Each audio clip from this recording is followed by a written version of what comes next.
Okay, let's unpack this. Have you ever found yourself wondering what truly sets apart those organizations, those leaders, even individuals who make a real lasting impact? From the ones just kind of going through the motions. Yeah, exactly. The ones just, churning out products or services without that deeper resonance.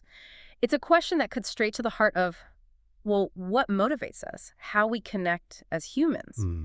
Today, we're embarking on a deep dive into a concept that offers a profoundly clear framework for understanding this fundamental difference, the power of why. Indeed. And it's fascinating because while so much focus often lands on what we do or maybe how we go about doing The it, mechanics is it all? the real engine of inspiration, of long-term engagement, almost always resides in the underlying purpose, the core belief behind those actions. So this exploration today, it's really about illuminating how this why isn't just like some abstract business strategy. Not at all. It's a foundational element of human experience itself.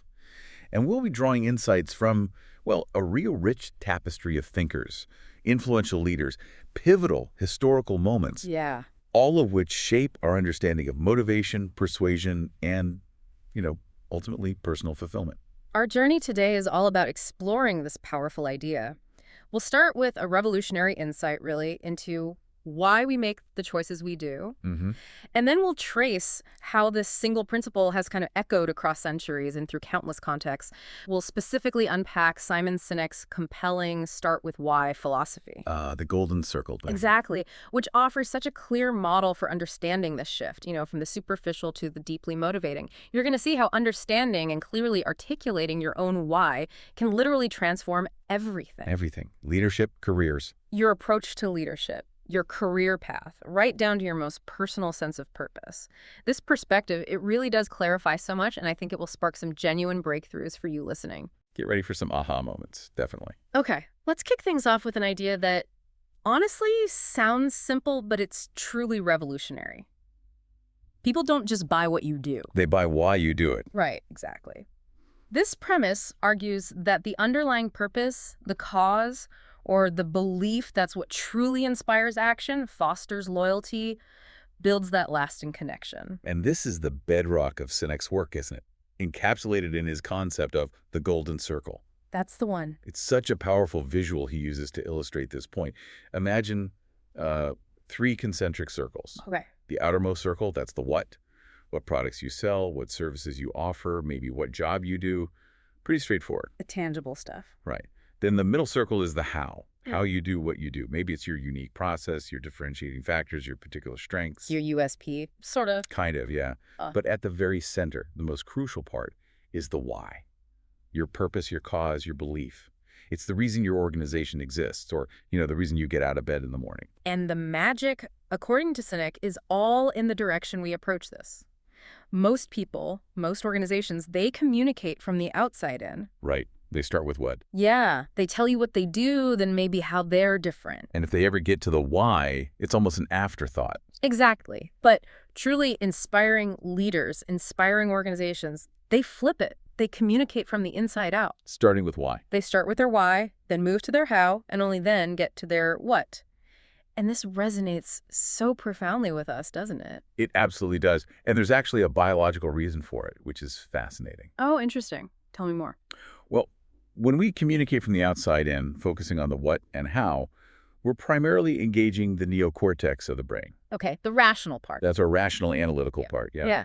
Responsible for language, processing facts and figures. Yeah. But the why speaks to a much older, more primal part of our brain, the limbic system. Right, the emotional center.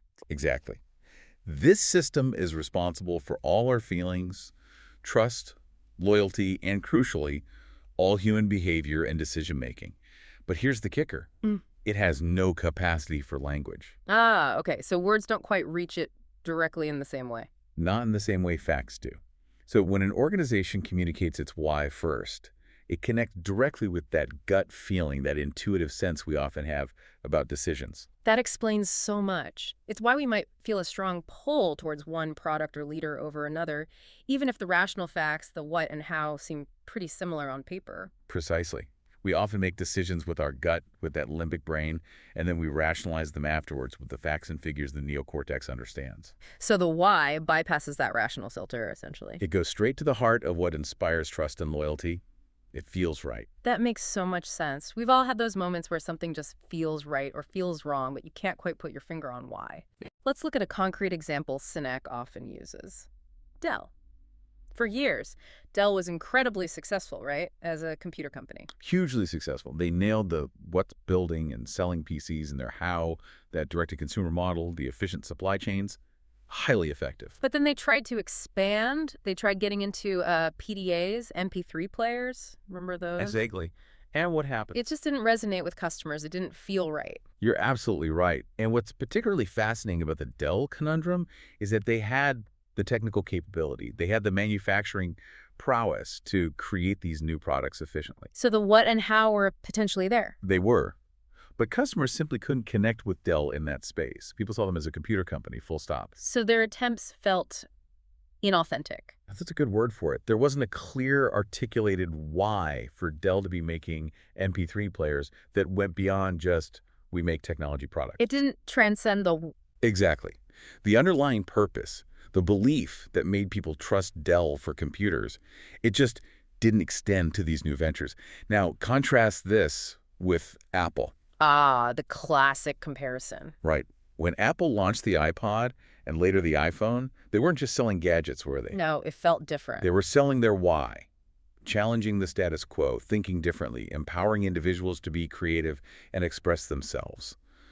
Their what changed dramatically over the years. From computers to music players to phones. But their why remained constant, and customers intuitively understood that. They connected with that belief. And the result for Dell in those other markets. Core sales. Yeah. A quick retreat back to their core business, while Apple went on to revolutionize entire industries. Wow.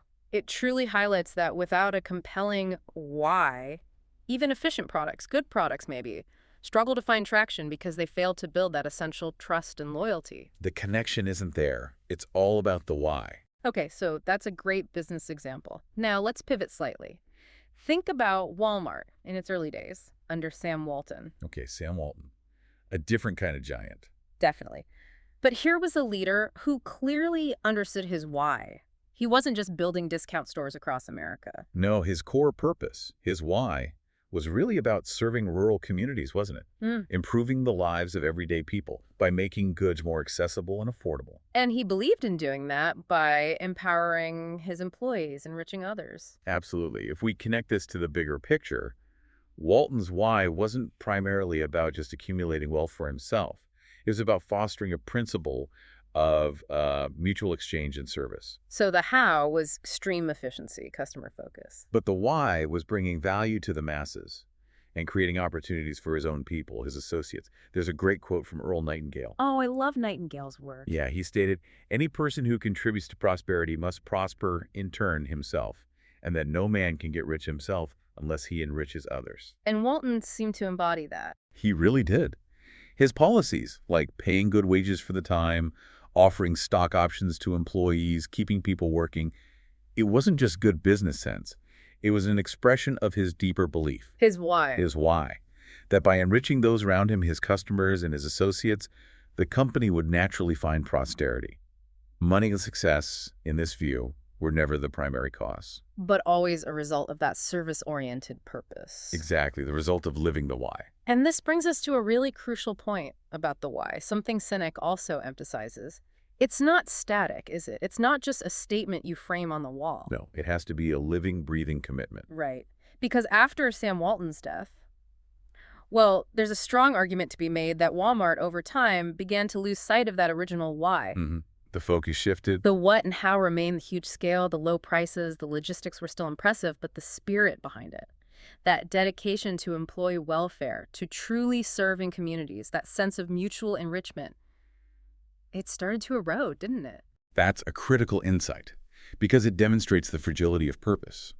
When an organization, or even an individual, loses that foundational belief, the entire structure, no matter how efficient or big it looks on the outside, starts to waver. So without that deep why, the what and how just become transactional. Precisely. Walmart, in many ways, arguably became a company doing business rather than a company believing in a business. And this led to significant challenges down the line. Things like declining public perception, employee morale issues. Increased competition from places that could offer similar what's and hows, maybe, but with a clearer, more appealing why for today's consumers or employees.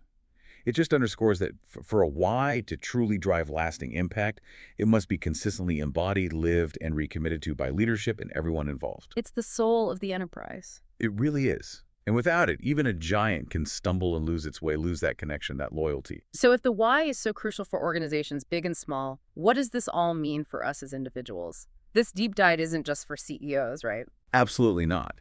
It's fundamentally about understanding personal drive, motivation, purpose, our own why. And where do we start looking for that? Russell H. Conwell, in his really enduring lecture, Acres of Diamonds, Class. he spoke so passionately about the opportunity to make more of oneself right within one's own environment, using your own skills, your own energy. It's a powerful suggestion, isn't it? That our personal why often begins not in some distant, idealized quest. Yes, but exactly where we are, right under our feet. Conwell's message really challenges that very common human tendency, the belief that the grass is always greener somewhere else. The idea that opportunity is out there. Exactly. What's truly fascinating about his approach was his emphasis on local observation, local resourcefulness. He traveled to different towns and he talked to ordinary people. Like who? Postmasters, barbers, school principals, factory workers. He wasn't there to tell them what to do.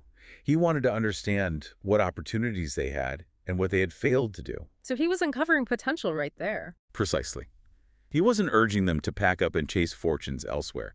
He was pointing them to the acres of diamonds, literally right under their noses, in their own communities, in their own skills. It confronts that urge to search far away. It really does. He even provocatively suggested that if you couldn't get rich, and for him, wealth was tied to honest service and integrity in your own town, you certainly wouldn't in a bigger, more competitive city. He saw the pursuit of honest wealth as almost a gospel duty, believing successful people often gain trust due to their integrity. Wow. And he illustrates this so vividly with that anecdote, doesn't he? The professor of mineralogy. Oh, that story is fantastic. This highly educated man sells his Massachusetts homestead to travel the world, searching for diamond mines. Chasing the dream elsewhere. Only for the new owner to later discover that the very property he sold contained, what was it, an 8-inch block of native silver in a stone wall. An immense fortune. While he was off searching for diamonds. Exactly. Such a profound metaphor, isn't it? It highlights how easily we can overlook our inherent advantages, our local resources, our unique skills. Just because we're convinced that true opportunity, or our deeper purpose, our why, must lie in some grand, far-off adventure. It shows that sometimes the very first step in finding our why is simply to truly see and appreciate what we already possess and where we already stand. Yeah. Look in your own backyard first. Okay, so start where you are. What else? Well, building on that idea, our personal why is profoundly intertwined with our core beliefs and values.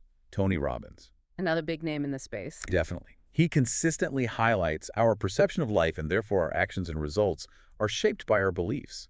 These beliefs can be incredibly empowering. Or deeply limiting constraints. Absolutely. And our values, he argues, act like an inner compass. They provide that magnificent direction and meaning to our lives. So when our actions don't line up with those values? We inevitably experience inner conflict, dissatisfaction, a sense of unease, maybe even burnout, regardless of any external achievements or material success we might have. It's like an internal alarm bell going off. It really is. It's a signal that we've strayed from our authentic purpose, from our why. So this raises a really practical question then for everyone listening. How do we actually identify these deep-seated values?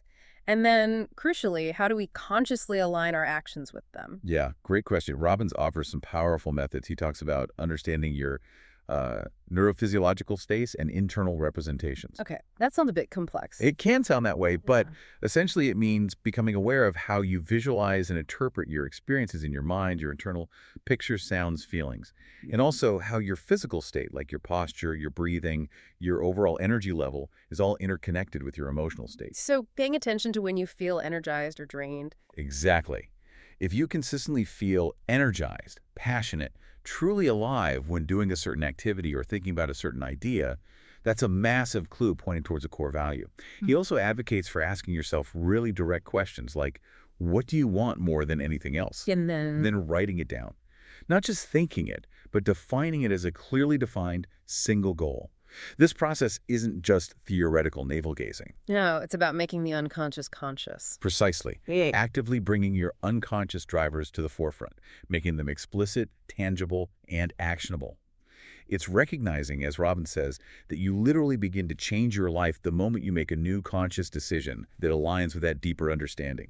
That decision becomes your new why in action. Okay, so identifying values, making conscious decisions. What else helps find that personal why? Well, your why is fundamentally about understanding the true underlying drivers of your actions. Les Brown, another incredible motivational So speaker, live your dreams, yeah, yeah. that's him. He powerfully advocates for setting goals that are not just, achievable SMART goals, but goals that are truly exciting and meaningful to you. Because that's where the real fuel comes from. That's exactly where your sustainable motivation comes from, he stresses. He encourages really vibrant visualization, seeing yourself beyond your current circumstances, really feeling what it would be like to achieve that dream Getting emotionally invested. deeply. He also emphasizes increasing your sense that you deserve your dream, fighting that inner critic. And he suggests drawing inspiration from the biographies of people who persevered against incredible odds. Like who? People like Helen Keller, who transcended profound physical limitations, or Martin Luther King Jr., who fought for justice with such unwavering conviction despite immense opposition. So these stories aren't just feel-good tales. No, they are powerful examples of individuals who lived their why with such clarity, such intensity that it propelled them through unimaginable hardship. It's about cultivating that inner conviction that transforms negative self-talk into positive, focused action and actively working towards a future you genuinely desire, a future aligned with your deepest purpose. So when we pull all this together, Conwell, Robbins, Brown, it means your why isn't just some abstract concept you ponder over coffee once a year. Not at all. It's a deeply personal internal anchor, a guiding star. It's about gaining clarity on your true direction, understanding your desired destination, your North Star, maybe, and this is the crucial part, Taking action. consciously making decisions and taking consistent action towards it. Like Robbins says, a real decision is measured by the fact that you've taken new action. If there's no action, you haven't truly decided. That's where the rubber meets the road. Exactly. That is where the profound power of the why truly comes alive when it transcends mere thought and transforms into a tangible force, shaping your daily life and leading ultimately to meaningful impact. Okay, so once an individual or an organization has done that hard work, unearthed and clarified their why, the next, equally crucial step is figuring out how to communicate it effectively to others. Right, because a why kept to yourself doesn't inspire anyone else. Exactly. And this is where the ancient wisdom of rhetoric becomes remarkably relevant today. Right. Aristotle, in his seminal work Rhetoric, Going way back. way back, but still incredibly potent, he outlined three fundamental forms of persuasion. There's ethos, That's the speaker's credibility, right? The character. precisely. Then there's pathos, which appeals to the emotions of the audience, Mhm. putting them into a certain disposition or state of mind. Connecting on an emotional level. And finally, logos, which persuades through logical reasoning through the apparent truth of the argument itself. Logic and evidence. Right. And Aristotle argued that when these three elements, ethos, pathos, logos, are skillfully interwoven, they create a powerful, compelling message that can truly move people to action. He even emphasized that ethos, the character of the speaker, Is often the most decisive. often the most decisive means of persuasion. And crucially, it should stem not just from your prior reputation, but from the very integrity and trustworthiness conveyed through the speech itself. That's a fascinating framework, and it really highlights that communication, especially about your why, isn't just about transmitting information, is it? Not at all. It's about building connection, establishing trust around that shared purpose. Cicero, the great Roman orator, he noted something similar, didn't he? That eloquence helps move unsettled multitudes to form communities. Yes, and can constrain mankind to submit to law. He saw rhetoric as a positive force for societal order and progress, a way to articulate shared values, a collective why. And Quintilian, another Roman rhetorician, he took it even further. He did. He emphasized that rhetoric, which he defined simply as the science of speaking well, is deeply tied to being a good man. Ah, so sincerity, virtue, genuine conviction are essential. Absolutely essential, according to Quintilian. It's not enough to simply have a good why. The speaker must embody it. The audience needs to be moved not just by the words, but by the integrity and purpose shining through the person delivering them. An orator, he argued, couldn't even earn that title without embodying eloquence rooted in virtue. So the messenger matters as much as the message, maybe even more when it comes to the why. Building on that, for the why to truly resonate, it absolutely must be embodied by the speaker in a way that feels authentic. Aristotle's observation that we are more persuaded and more quickly by decent people is just timeless, isn't it? It feels intuitively true. And this trustworthiness, as you said, should ideally emanate from the speech itself, reflecting the speaker's real character and conviction, not just resting on a past reputation. Furthermore, simplicity and clarity are just paramount in this. Keep it simple. Yes. Russell H. Conwell, back to Acres of Diamonds, he was a master of this. His aim was to preach so simply that you will not think it preaching, but just that you are listening to a friend. Making it relatable, accessible. Exactly. When your message is clear, direct, and delivered with genuine conviction, it has this amazing power to bypass the usual filters of cynicism and connect directly with the listener's inherent desire for truth and authenticity. Avoiding overly complex jargon or, elevated language in favor of familiar, appropriate words makes a profound subject far more accessible. And it makes the arguments feel less suspect, more trustworthy. Precisely. Okay, so clarity and integrity are definitely key. But here's a deeper question. How do you articulate a why that not only informs people intellectually, but truly moves them, gets them on an emotional level? Ah, that's the art, isn't it? It involves a delicate, crucial balance of logic, the logos, and emotion, the pathos. Plato, in his dialogue, Gorgias, Another classic thinker weighing in.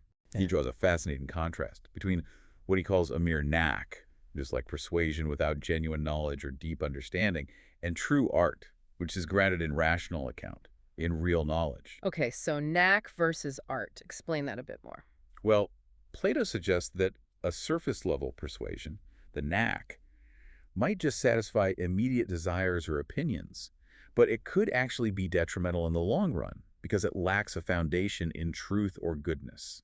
Think of maybe a pastry chef who just has a knack for making things taste good but doesn't understand nutrition. Gotcha. Compared to? Compared to, say, a doctor practicing the art of medicine, which is grounded in a rational scientific understanding of health, aiming for the patient's ultimate well-being, not just immediate gratification. So that distinction is crucial when we communicate our why. We need the art, not just the knack. Exactly. We need to aim for genuine understanding and connection based on our true purpose, not just superficial agreement. That's a powerful analogy. And it raises that important question again. How does true, value-driven persuasion, the art, differ from just superficial influence, the knack? Well, Dale Carnegie, in his classic How to Win Friends and Influence People, which is sometimes seen as just techniques, but has deeper wisdom. Right. Beyond just remembering names? Way beyond. He offers really practical yet profound insights here. He emphasizes empathy above all and being a patient, sympathetic listener. Which isn't just about being polite. No, it's about genuinely allowing others to feel heard, understood, and respected. Carnegie points out, for instance, that even a chronic critic will often soften dramatically in the presence of someone who simply listens patiently, allowing them to fully express their frustrations. Because they feel validated. They feel heard and respected, and that fosters a critical connection, a rapport, which is absolutely vital if you want to convey a why that truly resonates and builds genuine trust. You have to connect before you can persuade. And building on that idea of connection, Tony Robbins really dives into something he calls communication flexibility. Ah, yes, adapting your style. Exactly. He advises adapting your communication style to fit the other person's map of the world, their unique way of perceiving and processing information. Understanding how they see things. Right. This means understanding things like whether they are primarily motivated towards pleasure or positive outcomes, or motivated away from pain and negative consequences. Big difference in framing. Huge. Or if they rely more on internal validation, their own judgment, versus external validation, what others think. Okay, so give me an example. If I'm sharing my why. Well, if you're talking to someone motivated away from pain, you might frame your why in terms of how it solves a pressing problem, alleviates a frustration, or helps avoid negative consequences down the road. Okay. And for someone motivated towards pleasure. You'd focus on the positive outcomes, the exciting benefits, the growth opportunities, the vision of a better future that your why enables. And the internal versus external. For someone who values internal validation, you might appeal to their sense of personal integrity, how your why aligns with their core principles. For someone seeking external validation, you might highlight how getting involved aligns with societal recognition, making a visible impact, or being part of a respected group. So it's about tailoring the delivery. It's about tailoring how your why is presented to maximize its impact and foster genuine rapport by essentially speaking their language, meeting them where they are. That makes a lot of sense. What's also fascinating here, and maybe often overlooked when we talk about communication strategies, Go on. is the crucial role of vulnerability in authentically communicating your purpose. Brené Brown. Huge impact with her work on vulnerability and shame. Absolutely transformative. In Daring Greatly, she argues really powerfully that our self-worth isn't and shouldn't be tied to the outcome of our efforts, especially if we've truly dared greatly by aligning our actions with our deepest values, with our why. Regardless of success or failure. Exactly. And she makes a critical distinction. True vulnerability is about showing up, being seen for who you really are, without the masks, without the pretense or armor. It's not oversharing, though. Definitely not. Mm. She's clear it's not about using vulnerability as some kind of tactic to, as she puts it, hotwire connection. Genuine vulnerability, the courage to be imperfect, is what fosters authentic connection, love, and belonging. And those are essential for a why to take root. Absolutely essential. For an authentic why to be truly believed and embraced by others, the person or organization communicating it needs to be brave enough to let their true purpose be seen even when it feels uncertain or risky. And Brown explains why this is so incredibly hard for us, right? It comes down to shame. Yes. Shame, she defines it fundamentally as the fear of disconnection, the fear of not being worthy of connection. And she uses parenting as an example. She does. If we as parents are constantly rescuing and protecting our children from any struggle or discomfort, it's often because we ourselves can't stand the uncertainty and the emotional exposure that comes with watching them struggle. We can't tolerate our own vulnerability in that moment. Oof, that hits home. But cultivating what she calls shame resilience, understanding our shame triggers, practicing critical awareness, reaching out, speaking shame, allows us to stay engaged, to lean into that discomfort, and to respond in alignment with our values, our why, even when it's really hard. So pulling it all together, conveying a truly powerful why to the world, requires immense courage. It really does. The courage to be vulnerable, to be seen authentically, and to be deeply, unwaveringly committed to that purpose, even when facing the very real risk of criticism, failure, or simply not being understood. It's about being willing to stand in that arena, as she says. Exactly. Bridging that gap between where you are and where your why calls you to be, and practicing the values you profess, even and especially in those uncomfortable and exposed moments. Okay, so we've talked about organizations, individuals finding their why, communicating it. What happens when a powerful why transcends that personal or organizational impact and really starts to shape entire societies? What does that actually look like? Well, we see these moments woven throughout the fabric of history, don't we? Echoing across generations. These pivotal shifts often start with a clearly articulated, deeply felt why. Like Elizabeth Cady Stanton and Lucretia Mott, for instance, back in 1848 at Seneca Falls. Yes, a prime example. They quite deliberately modeled their Declaration of Sentiments on the U.S. Declaration of Independence, a brilliant strategic move. Why was that so powerful? Because they articulated a why, deeply rooted in the very foundation of American ideals, that self-evident truth that all men and women are created equal. They weren't asking for favors or special treatment. No, they were demanding fundamental rights, rights that had been systematically denied simply based on their sex. And this wasn't just a political statement, was it? It was profoundly moral, philosophical. Their why aimed to redefine the very norms of society. They meticulously listed grievances, legal, social, economic. Advocating for a massive shift in the landscape for women. Exactly. By anchoring their demands in such foundational American ideals, in that core national why, they tapped into something that many people, even those resistant, couldn't easily dismiss. It laid crucial groundwork for the burgeoning women's suffrage movement. Their why wasn't just about getting the vote then. No, it was much bigger. It was about reimagining the entire structure of the society to reflect a more inclusive, more just vision of equality for everyone. And adding even more depth and power to that period, you have Sojourner Truth. Sojourner Truth, an incredible force. Her powerful, often unscripted appeals at women's rights conventions. They were something else, especially considering she couldn't read or write. Observers noted she had this deep insight that seemed to penetrate the very soul of the universe about her. Just amazing. Her why was so visceral, so direct, so utterly undeniable. I want women to have their rights. That was it. Pure conviction. And she understood the timing, the momentum. She did. She famously asserted they had to keep the thing going while things are stirring, fearing that if they let the momentum die, it might be too late to regain it. Her advocacy was just pure purpose in action, wasn't it? Absolutely. As an African-American woman, formerly enslaved, she confronted the dual intersecting prejudices of both race and gender. She articulated a why for justice that was both intensely personal, born from her own lived experience, and yet universally resonant. Her conviction was her power source. Totally. She famously proclaimed, "I must sojourn once to the ballot box before I die." She wasn't relying on sophisticated rhetoric or carefully crafted texts. She relied on the raw, undeniable truth of her experience and the sheer force of her belief.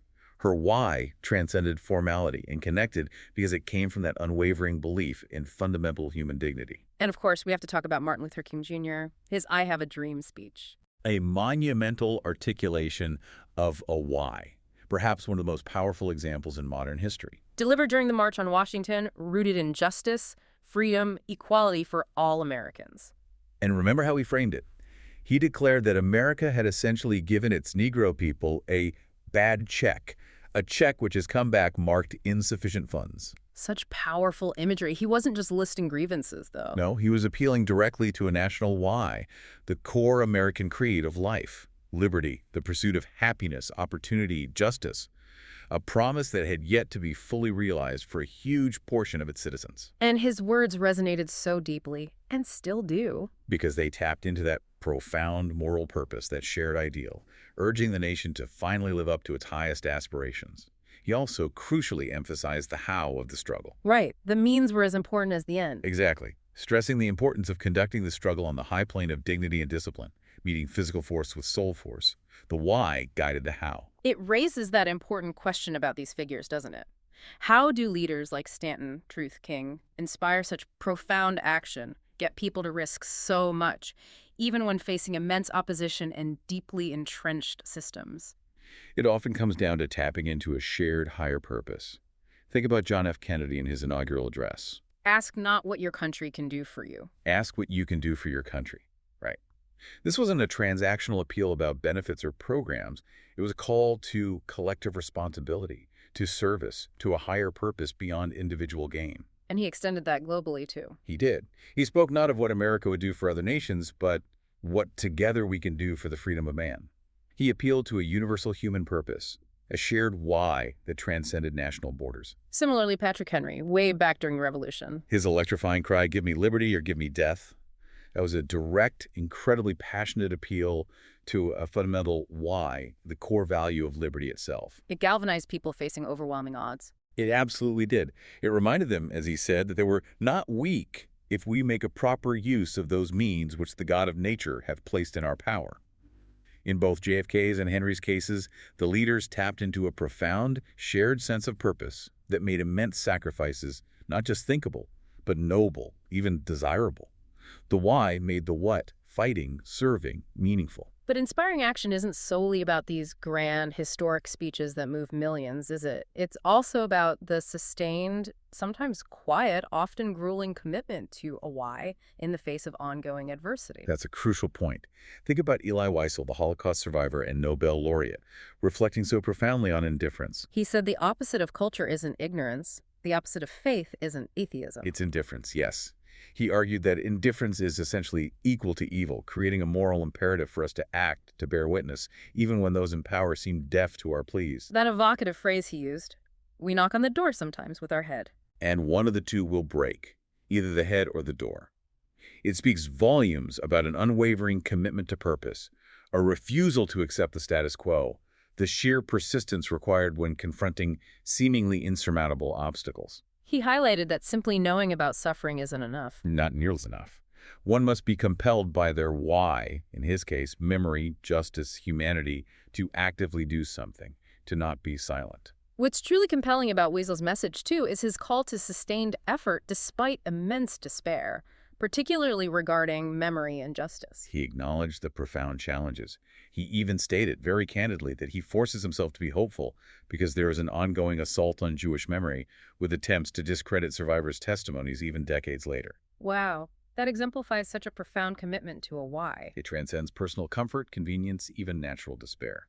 It insists on the critical importance of remembrance and rectitude against historical revisionism, against forgetting. His belief was that if we are to have any sense of being, any meaning, We must continue to strive for what is right, even against overwhelming odds, even against the corrosive power of time that leads us all towards forgetting.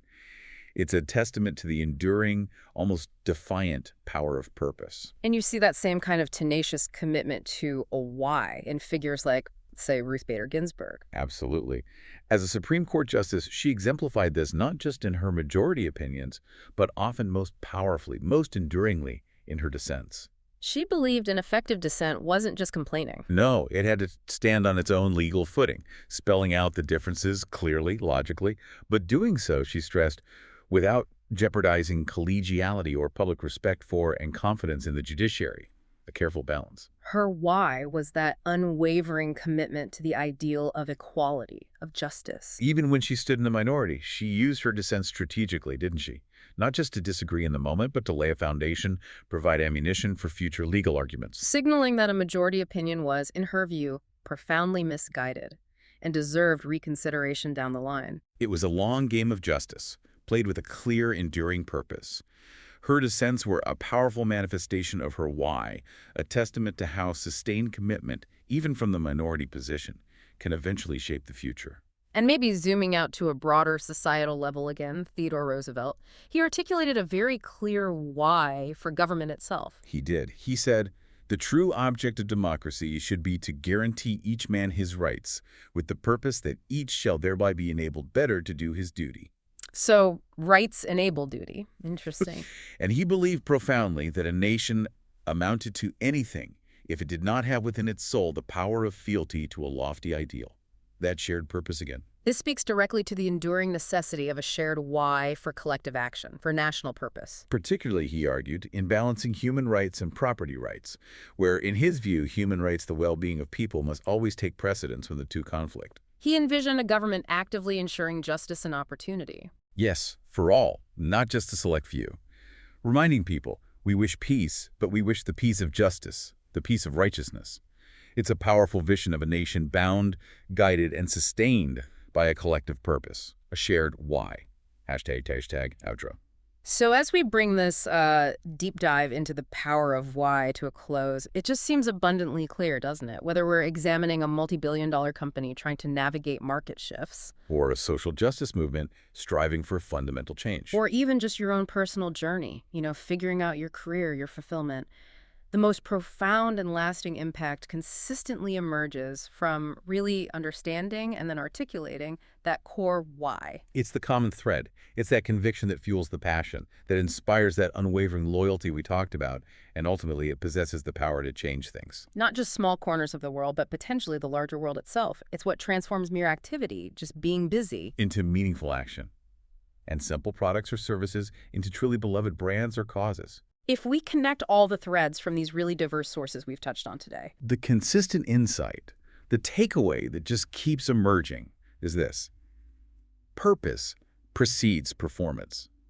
And deeply held belief drives truly impactful behavior, From Conwell's acres of diamonds waiting right under our noses. challenging us to look inward first, to the courageous whys of figures like Sojourner Truth and Martin Luther King Jr., demanding fundamental rights, reshaping societies. All the way to the quiet, determined commitment of someone like Justice Ginsburg in dissent. It is the absolute clarity of purpose, the why, that unlocks both individual human potential and broad societal progress. Your why isn't just, a mission statement you print on a poster. No, it's much deeper than that. It's the very foundation of your impact. It dictates how you show up, how you interact with the world, and ultimately what enduring legacy you might leave behind. And here's a thought that really adds another layer of intrigue connecting back to Earl Nightingale. He pointed out that everything you and I will ever have, tangible or intangible, comes to us as a result of the way we use our minds.